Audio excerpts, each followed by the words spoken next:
I thought I'd just come on and say hi, see how you're doing. There's quite a lot of stuff happening in the studio.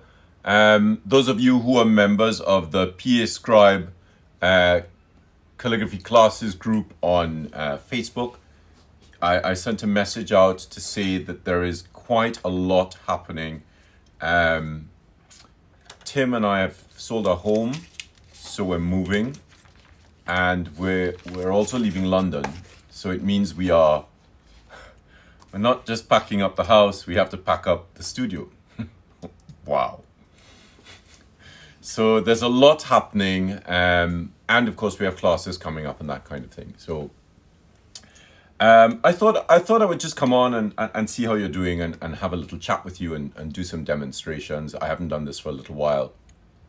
I'm still sort of a little out of breath there, a little struggling with the breathing still. The long COVID has not been fun. I thought I was getting better, but obviously not.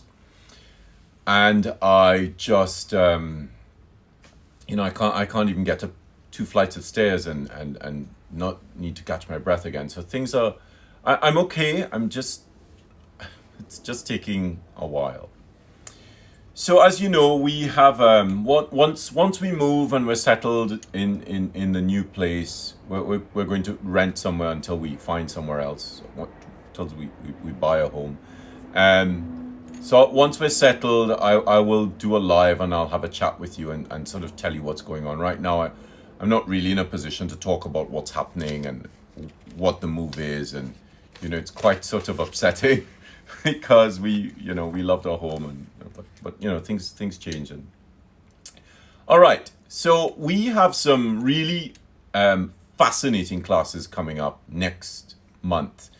For those of you who are signed up to the classes, everybody's waving. Hi, I'm waving back at you. We had some classes set up to start this month in English Roundhand. But because of the move, it was actually quite difficult to fit in the teaching as well as planning the move and doing the English Roundhand lecture, which should have been next week, and the weekend, and then 2 weeks later. I thought to put it all into one weekend. So everything starts on the 6th. So we have an English Roundhand lecture on the 6th of July, and then the workshop on that weekend. I'm talking about it and I should have really had the dates in front of me. Come on, computer. So I'll give you the dates. The dates are... So the 6th of July is the English Roundhand lecture, and then the 10th and 11th, so it's a Saturday and Sunday workshop for the English Roundhand class. We also have another script coming up called English Vernacular, which is on the 13th, which is a lecture, and the workshop is on the 17th and 18th. I wanted to put these two lectures together because they work, these two scripts together, because they work very well together and they belong to the same period. And for those of you who do Copperplate Script, it really augments the way in which your Copperplate Script works. So I'm going to do a little demonstration to show you some of the things you're going to learn in the classes. So, and I also have this to show you, which is a new template that we have coming out. Okay, so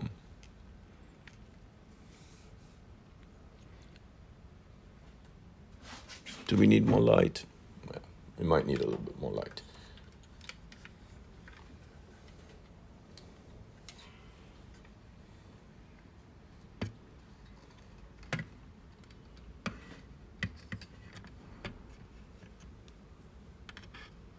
Okay, there we go. So I'm going to use a Gillot 303 because it's quite fine.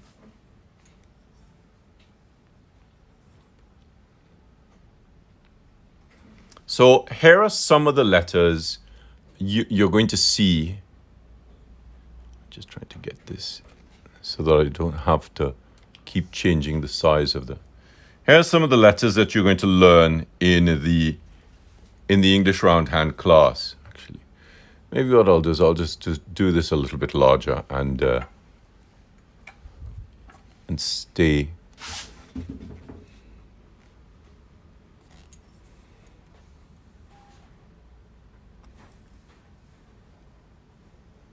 Okay.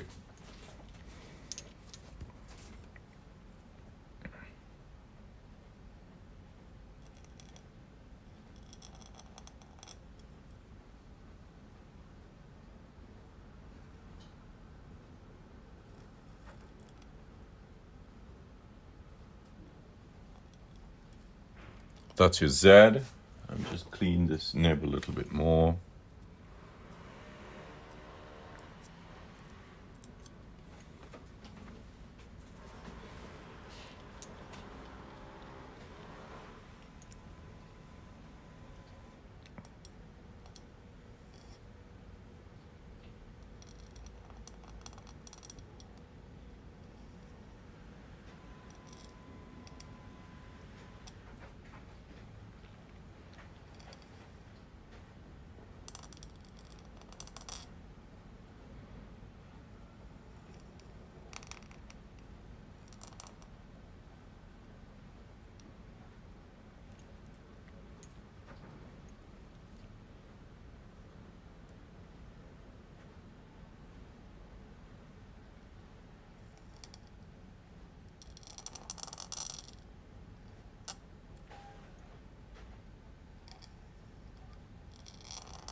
And these A's are really interesting because, you know, this is on one angle and this is on another angle.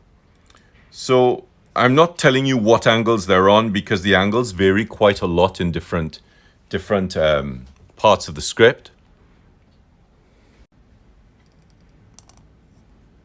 There's so much variety in this script.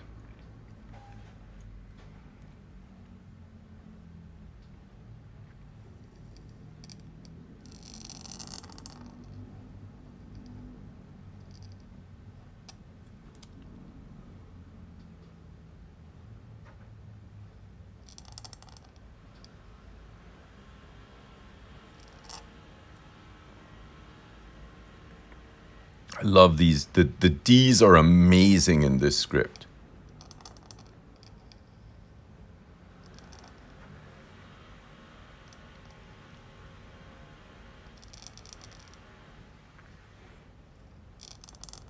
And the ligature, so, you know, this is obviously a DE. But instead of using the direct ligature, you're actually taking the ligature from the flourish. So lovely, so lovely.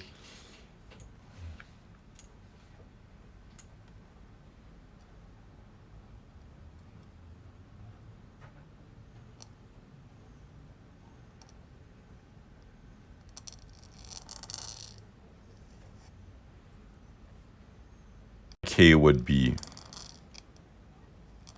this. So you have 3 different angles that you're working at. Really quite fascinating.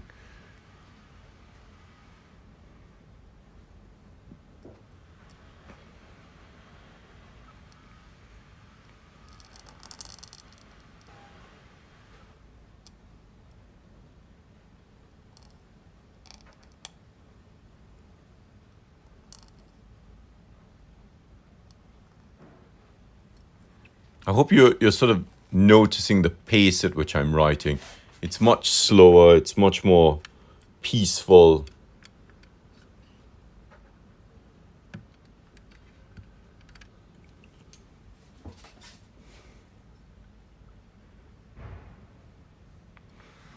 Quite a lot of variations on the R.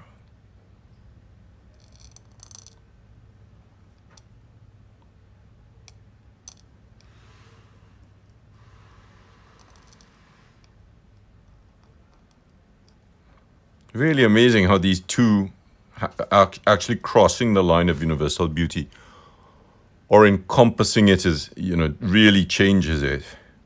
The V's are so fascinating.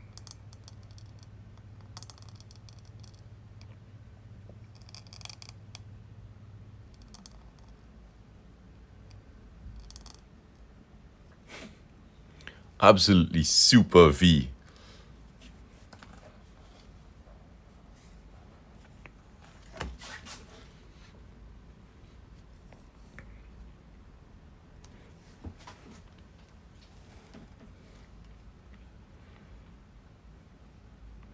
So remember to mark off so that you know where you're working. So I've just marked off those two lines.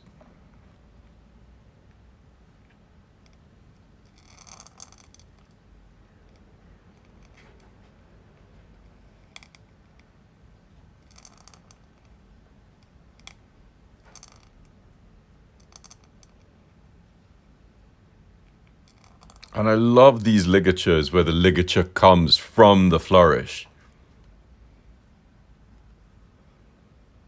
Oh, I did this E recently. Look at this E. This is amazing.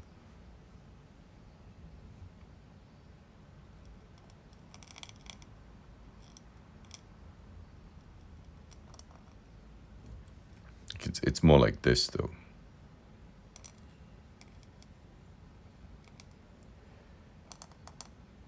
So lovely, so delicate and lovely and gentle.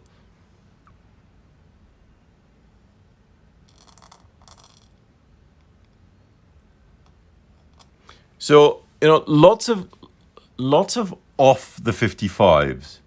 So, if I did an L, if I did this type of L, I would do this. And this is very different. It's more like an S, but obviously you see that L shape. This is a D that you're going to learn in the English Roundhand workshop. I came across this whole series of them, and there are hundreds of permutations.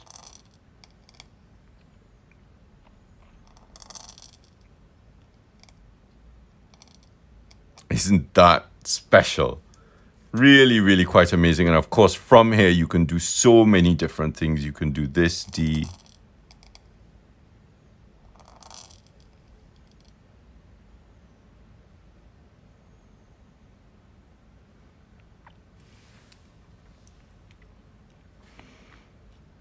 And of course, because you have this really fascinating V, you equally have fascinating Ws.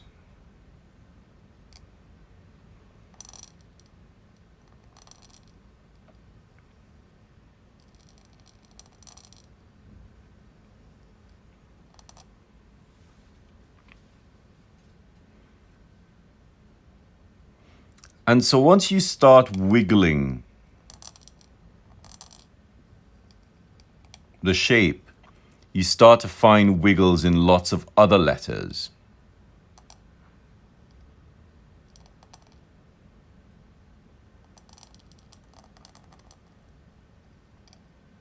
I love this E. It really reminds me of, if you did the other side, you'd get a violin or a cello. And again, with this, you have lots of permutations.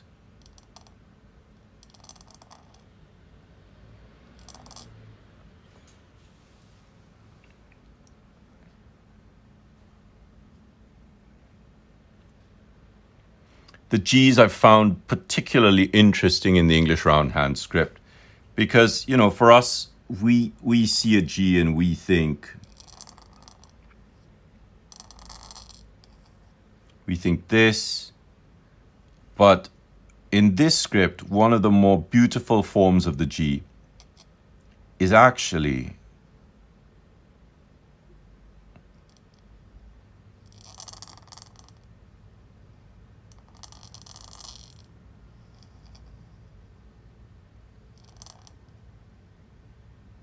that.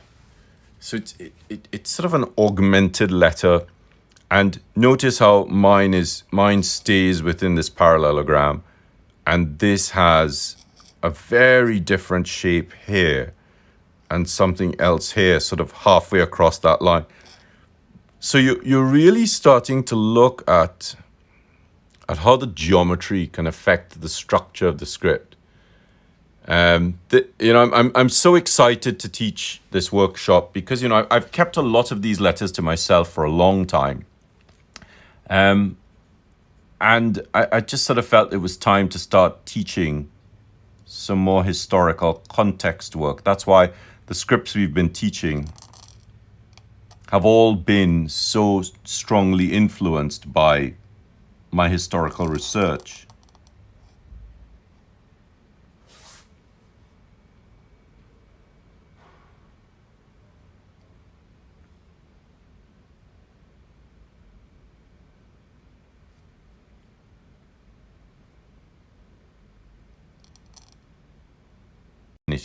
Across the whole script that I've been researching.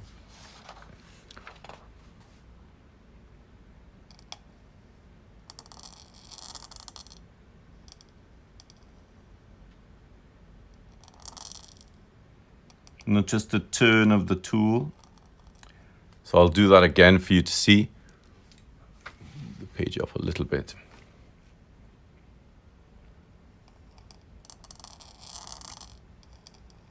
Notice the tool is in the same place. Look at what's happening with it. Roll and around and press. So of course doing it that slowly sort of slows it down too much for me to manage the pitch. I just need to mark off so that I know where I'm working.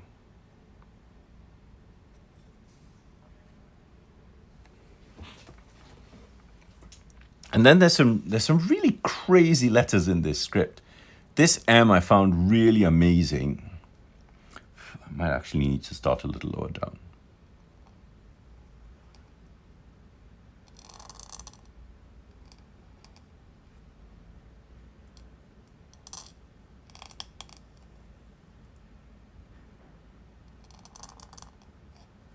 Isn't that amazing? So fascinating. And those of you who do Copperplate Script, this is a whole other level of the script. So you can sign up for the workshop in the in the tap link. If you go to the bio, it's the Eventbrite link, and you just go to the Eventbrite link and sign up. Sign up via the tap link for Eventbrite.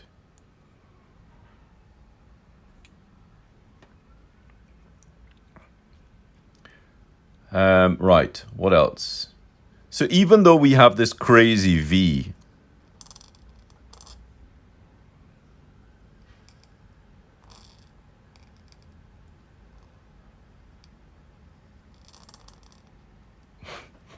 just nuts the way they use these, you still have some really simplistic V's, which, so notice I'm staying on that 55, but look at this.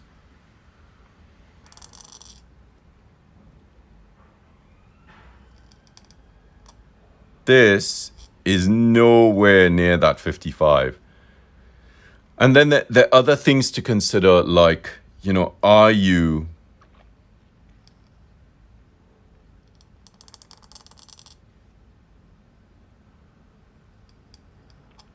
Look at where the weight is. The weight is here, and the weight is down here. So where is the weight on the letter? There's so much to consider with this script. I'm going to do a series of letters that is really going to freak you out. Okay, so let's start with this one. So this is the basis of this letter.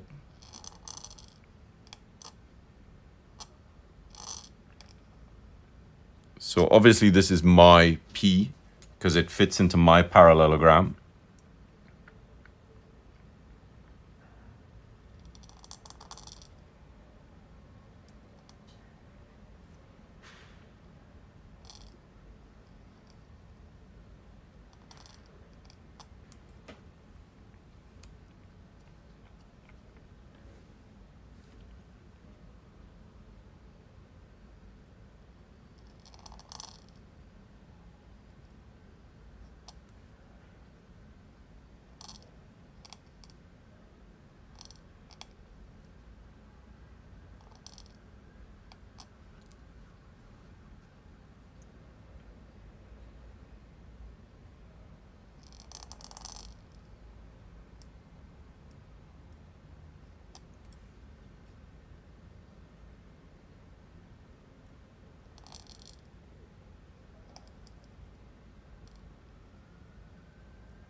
some really, really fascinating shapes.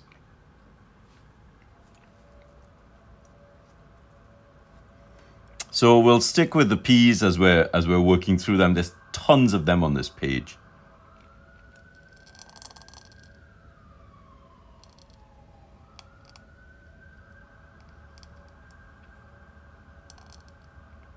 And you'll notice that the top bowl of the P is very different to mine, but you're still getting that sort of shape, and it's really quite fascinating, because also look at what I've done here. The weight is in the middle. Here it's to the bottom. Here's in the middle.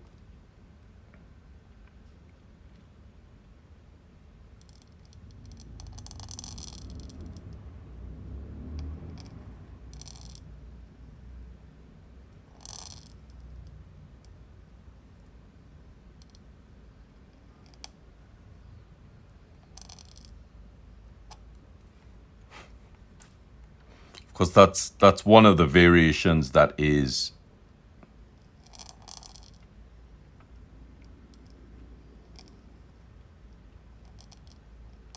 from here.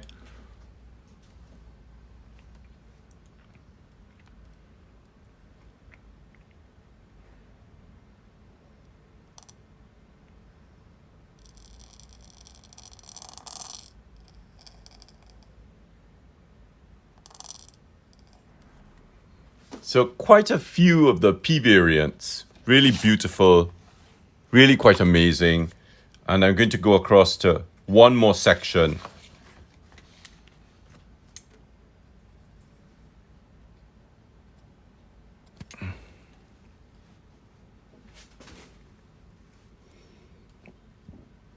So I'll just fill this page with one more section of them.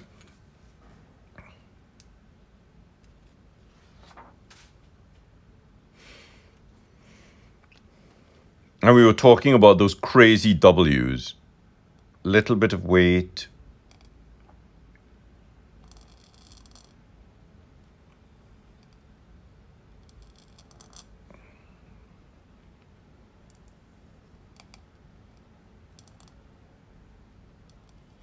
So now I always tell you about, it's about not pressing. And when it comes to doing English roundhand, that lack of pressure is so important.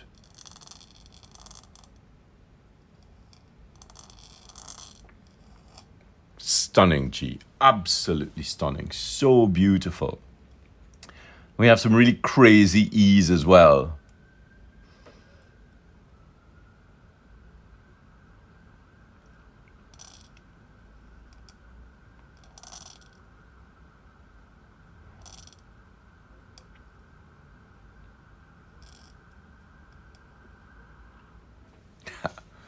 It just looks like a flourished shape, which is so amazing. Some of the A's, really, really interesting. I'll try and stay on that line.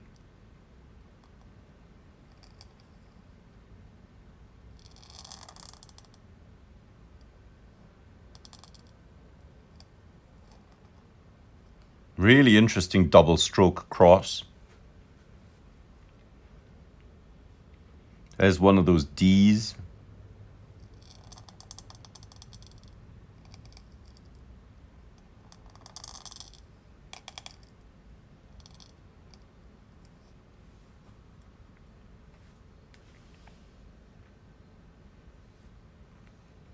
A variation on that G.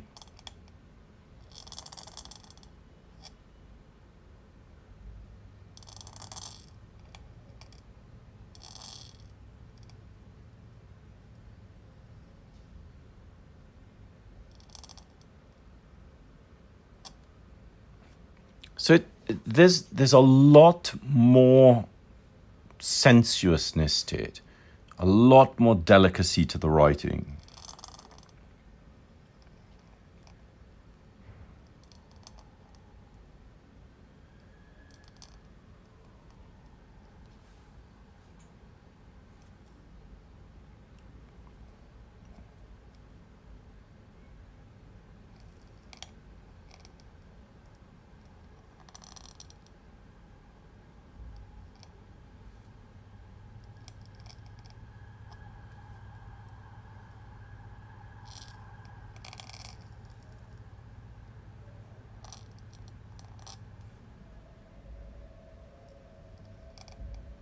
And you'll notice how, if I was really pressing on this, I could quite easily do this.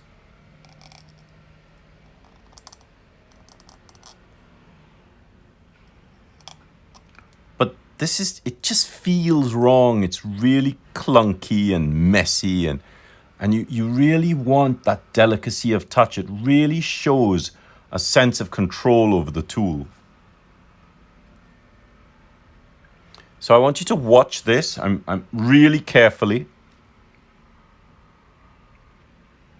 So I'm checking my rotational ability.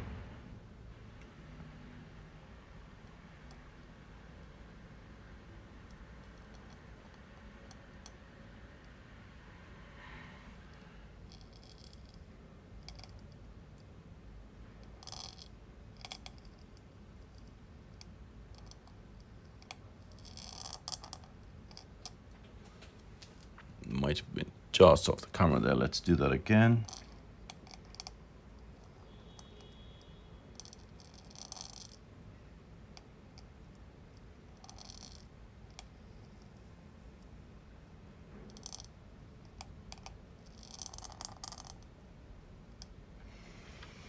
So it's very, very patient. And, whilst I'm doing this, I'm sort of feeling, oh gosh, I'm running out of breath because the air needed for it is a lot longer. So this brings me to something that I wanted to show you. Needless to say, you all know that we've been working hard to get this newsletter up and running. So the newsletter is, you can join the newsletter. I'll just give you a full page shot of that. There you go. So there's the whole page. Obviously we did these, then we went up there and we came down here. So you can join the newsletter. So just go to the website and join the newsletter. I think there's a link in the top link. But I'm going to show you a little bit of what we have coming up. So one of the things that I wanted to share with you was, by joining the newsletter, you get a series of new exemplars that I've been working on. So this is just the artwork. Talmu's just about to start working on putting it together. So it's to show you a sample of the script. And obviously, calligraphy's connection. And the kink is in the ink, which is something I invented. I came up with that strapline about 22 years ago. And looking at different kinds of flourishes, and then looking at the monoline script, because it's from here. For those of you who caught the live on Workshop Week with the Happily Ever Crafter with Becca, and those of you who followed me for a while, you know that I have this thing called continuous movement. So I've quantified the continuous movement, so it really teaches you how I make my letters. So what I'll do is so that's the first page. So what I'll do is I will show you a couple of them so you can see what they look like. So of course, I suggest start off with the monoline. So if you're starting off with a monoline, that monoline shape will give you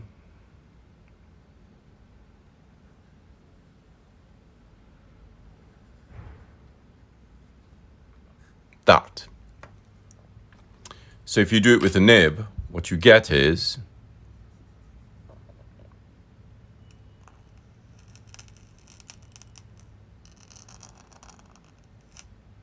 you get that. Now, this isn't how I write my letters. This is a very clunky way of writing them. So what I do is I actually use my fourfold symmetry, which is this one of the facets that I came up with for my Copperplate Script manual. And the tool has to be moving before you write it. So you go 1, 2, 3, 4, 5, 6, 7, 8. So that's how the letter is actually written. So when it comes to writing it, the rhythm and the breath generates these movements which allow you to do this.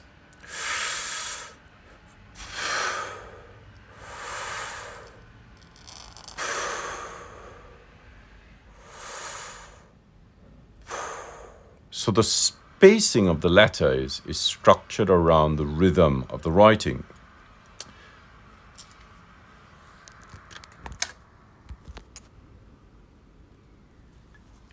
So we thought what we would do is we would set up this new exemplar as a giveaway to encourage you to join the newsletter, because the newsletter is going to I'm wanting to do a series of exemplars using this technique that I've developed, which is the trace and the mark. And Telmo is going to change the color of the trace to the mark so that you know that you're following one bit with the pencil in the air and the other bit is on the page. And so it helps you to get a much slower, much more rhythmic approach to the writing of the script. Because by following the trace in the air, which will be the gray line, and then putting the pencil down and following the pencil on the page, which will be the mark, then when you get to an area that you have a trace, you lift and you follow rhythmically.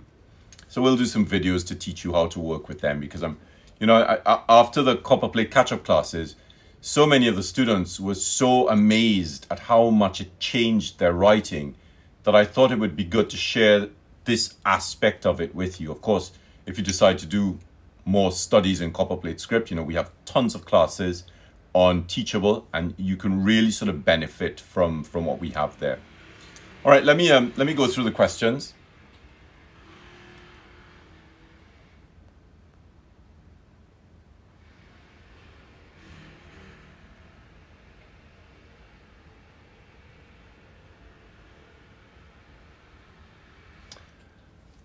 Right, so one of the questions was, how much of a degree of angle on a single line? I'm assuming it's a single line. Well, that's just it. With English Roundhand, the angles of the script vary anywhere between 60 degrees to 45 degrees. So some of the letters are written really flat, and some of their lines are really long and languid, and that's why this rhythmic pace is so important. So if you're planning to join the calligraphy, if you're planning to join the English Roundhand class, I would strongly advise you to get one of the calligraphy and meditation class and work through the videos in the calligraphy and meditation class just to understand that slowing down and that breathing, because it'll really help you when you come to the actual workshop in English Roundhand and you're not sort of running out of breath, because as you can see, the lines are really long and really, really gentle. The gentleness is a problem as well, because you're so accustomed to pressing. The nib can spread, so you just press and the nib spreads. But when you're having to not press as hard and the nib is only just spreading, when you're exhaling, you're not going, you're going. So all of that starts to change the interaction of the tool, and the rhythm of the writing changes, and you really feel like you are at the front of the nib, just moving with the ink. It's such a beautiful experience. So I'm really, really excited about sharing this class with you. So let's see some of the other comments. Yes, that R. Oh my gosh, Ruby, the R's are great. So Dashin talks about not retouching the letters, and this is a really important thing. So Cecilia and I were talking about this a couple months ago when she came onto a clubhouse room that Gingy and I had run on calligraphic questions. And she was saying how she was surprised at how little retouching I do. I don't do any retouching with my letters. When I'm writing, I am writing. So the script has to produce itself naturally. As soon as you start retouching, you break the rhythm of the writing.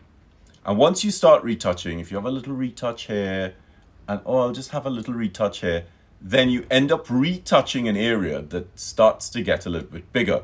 And you're like, oh, if this is bigger, then I have to retouch here and here on the other letters. And so it really destroys the sort of sense and the rhythm embedded in the script.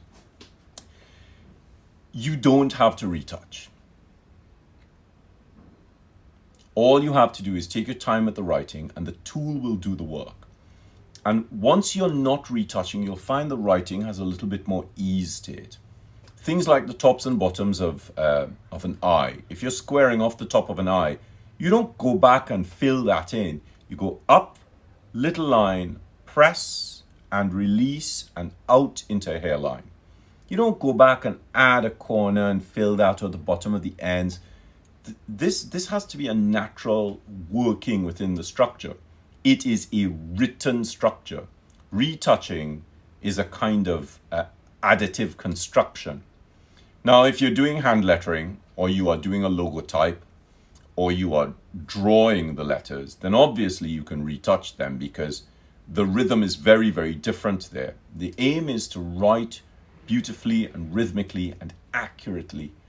And the only way to do that is to breathe gently and to breathe slowly and really take your time with it. So I love the V and the V, the W and the E. All of the letters are amazing. They're all amazing. Oh, Ruby, I'm so excited to see you on this workshop. You know, I'm building up the notes for the lecture, and I keep saying to myself, you only have 2 hours. You cannot put this much content in.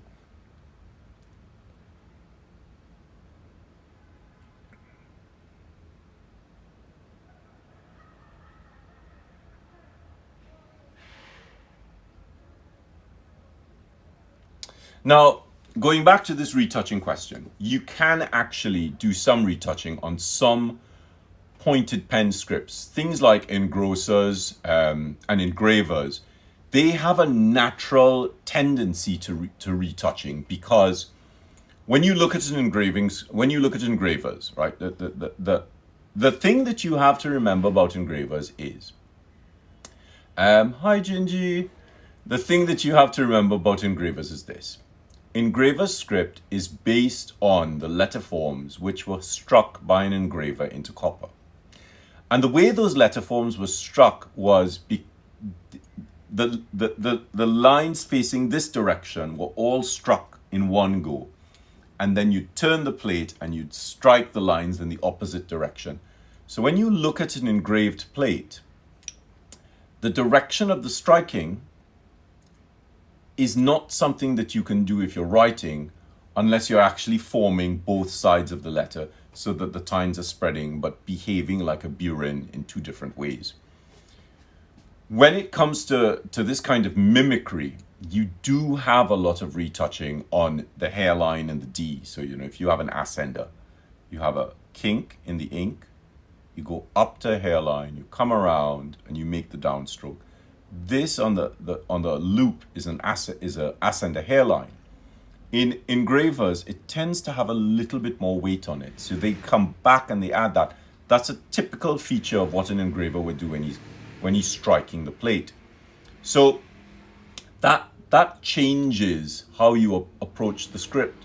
So, you know, engravers and engrossers have a fair deal of retouching to them, but engrossers doesn't necessarily need to have that much retouching. The difference between engrossers and Copperplate is engrossers tends to be written a lot slower, and they're much slower movements. There's also a lot of tilting on the nib. So if you want to understand a little bit more about the nib, I'd suggest you go to the Teachable site, which you can find in the bio, and download and watch the PAScribe tool coordinate system, which is a free video that we put out just to help you to understand how to get different kinds of lines with the tool. So when it comes to things like a bold serif, you know, in Copperplate Script, I go down and up and press and out, so I get a teardrop serif. To get a bold serif, you have to go up and around and fill. So you can't just press the nib and a bold serif will appear. And by doing that, as soon as you start making bold serifs, you're sort of moving out of the realm of rhythmic writing. You're moving towards additive constructions. So there's a lot to consider about this idea of retouching. So Gingy's put up where the classes are. So that's great. Thank you, Gingy.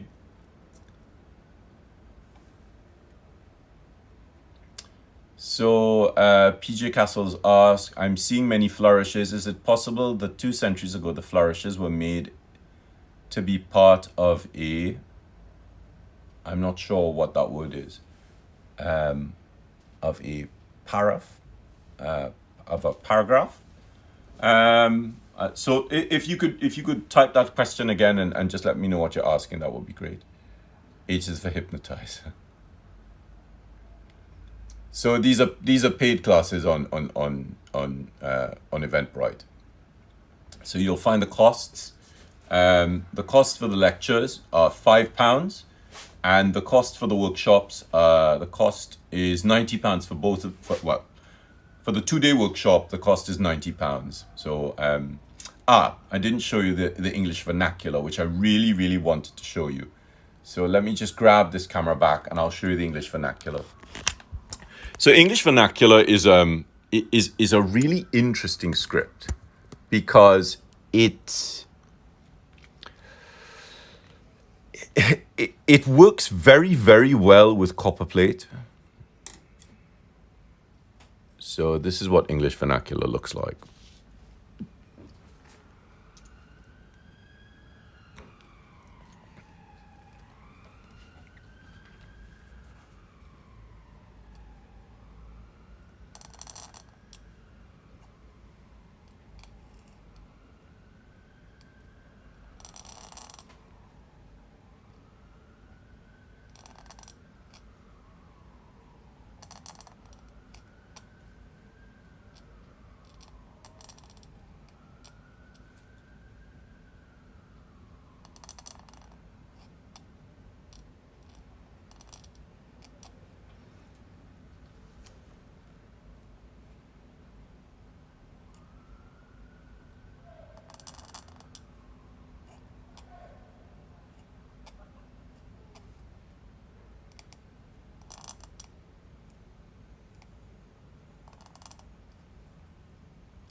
So in English vernacular, you have different types of approaches for the ascenders, and you also have different types of approaches for the descenders. But it's a very complex script to write because of the way in which you sort of see and feel the structure of the letters. Now I'm writing at 6mm. It's actually meant to be written smaller, and it feels better at a smaller size. So I'm just going to grab a 3mm sheet. So here's a 3mm sheet. And you'll really see and feel the structure of the writing now.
So it's really great. It's a really wonderful sort of small script. It has a real sort of beauty to it. And of course, you can do things like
so you can mix the English vernacular with the English roundhand and some of the copperplate forms as well. So it doesn't look, I mean, it's okay here, but when you see it in a block of text, it's really quite impressive. And of course, the English vernacular is really helpful when it comes to writing postcodes. So this is why we had the small caps class.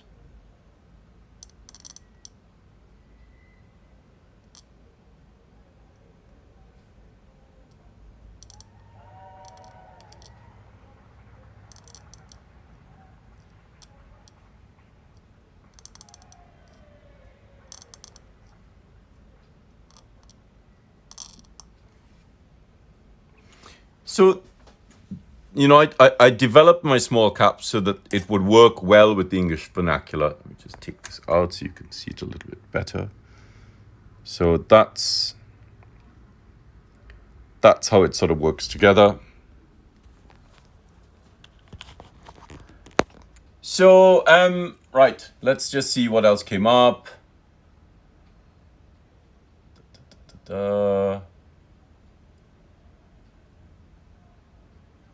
So yes, all the workshops are recorded. You can watch them later. And don't forget, you can join the PAScribe Disciple Media community. Once you join the community, there's the stuff that I post will end up in the community. There are things that you won't find anywhere else but in the community.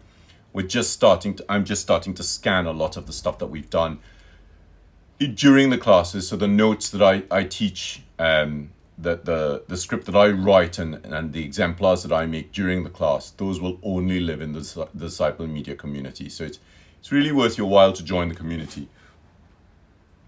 So paraph is the swirls and curls that you would see as part of a signature, the copy evident device of the day. No, so these flourishes they're not that kind of thing. These flourishes are simply embellishments in the text. I think a lot of the flourishes are put into the text to make the text less problematic to read. Because when you have a large block of English Roundhand script, I find that the structure of the script is so rigid, almost like textualis, so it looks like a black letter script. And the flourishes really give you these sort of stop points that they help you to not see the stress of it.